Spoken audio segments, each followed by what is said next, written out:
There's growing sentiment that Hawaii's lockdown should be lifted, and a local think tank is launching a new effort to push for economic recovery. Joining me now is Keliʻi Akina. He is the president of Grassroots Institute of Hawaii, and it's good to see you, and thank you for being with us today. Annalisa, it's a delight to be on the program today, and I want to say aloha to all of the KITV4 listeners and viewers. Wonderful. I wanted to give you a chance to talk about your efforts at the Institute to reopen the economy. There's some pushback against massively reopening it, but what's your take on all of this? Well, I think it's important to clarify that we're not saying throw caution to the wind. We're not saying instantly open up everything. I think we have to take a rational pathway back to rebuilding the economy.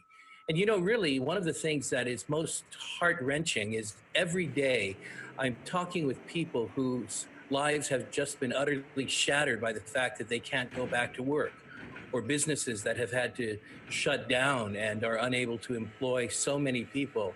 You know, that's really tragic. Last night, I was on the phone until about 10 p.m. with a business owner, and people would know who this is if I gave you the name.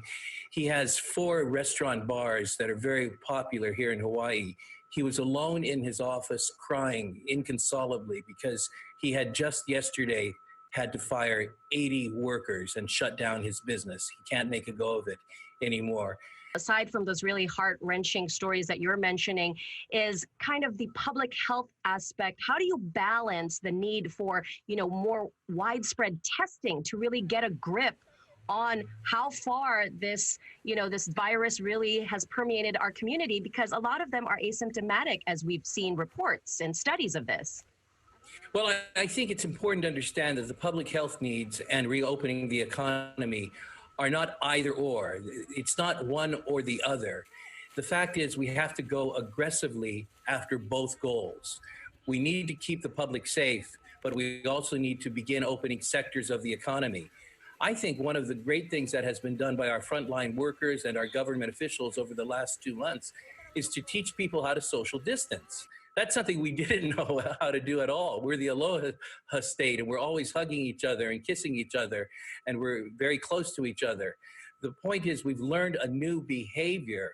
The time has come where we need to allow businesses and individuals to exercise that behavior and make rational choices and take rational risks.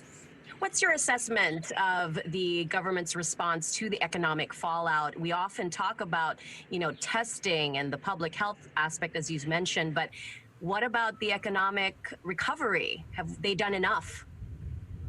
Well, that's a very good question.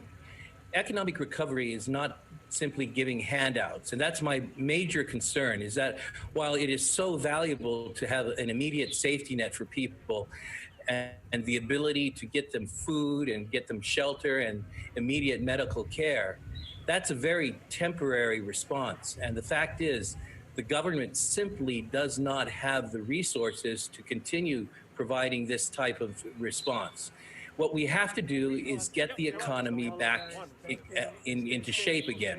We've got to let the private sector employ people. We've got to have jobs that provide income, and that's going to be the solution in the long run. The longer we wait, the longer we delay getting the economy back into shape, the more long-term damage we're going to have.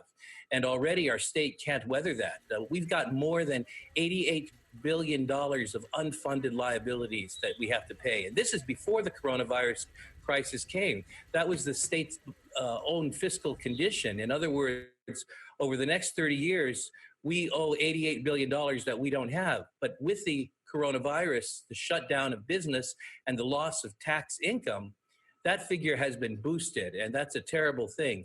So it's very important that we not delay at all, at least moving forward in a rational way to begin rebuilding our economy. Mm-hmm. Is there any specific recommendation you would offer to get this done? Oh, absolutely. At the Grassroots Institute, we're working on a project that we're going to send to the governor very soon called Roadway to Recovery, and Roadmap to Recovery, excuse me. And this is a report that lists at least 20 things that we can do starting immediately that will help rebuild the economy. Some of them are very minor. Some of them are very major. Let me give you an example of one that would be very easy. There actually is a silver lining in terms of what has taken place in the coronavirus, in terms of the area of the shortage of physicians that we have in the islands, especially on the neighbor islands. Thanks to the immediate emergency measures, we've been able to allow physicians from out of state to practice here, and the practice of telemedicine has taken off. Well, after the coronavirus crisis passes, let's continue that. Let's keep that regulation away so that we can help solve the physician crisis. But there are many other things as well that we can do. One of them in particular is we can reform our zoning and land use laws, just to open up a percentage or two more of land so that we can increase the construction of homes and bring down the cost of housing, both purchasing and rental. In addition to that, we can reduce and eliminate several taxes. One in particular hurts those at the lower income stratum is the fact that we have a GE tax that charges taxpayers on medical as well as food. We should eliminate that because that hurts those who are at the lowest level of economic ladder. We launched a petition drive. It's online at lethawaiiwork.com. Within the first 24 hours of the soft opening, we had over 1,500 people sign up. Anyone can go to lethawaiiwork.com and let their voice be known. And what will happen is that petition will go straight to the governor and to our public officials. Keliʻi Akina there with the Grassroots Institute of Hawaii. Thank you so much for joining us. Thank you. And don't go away. Good Morning Hawaii. We'll be right back.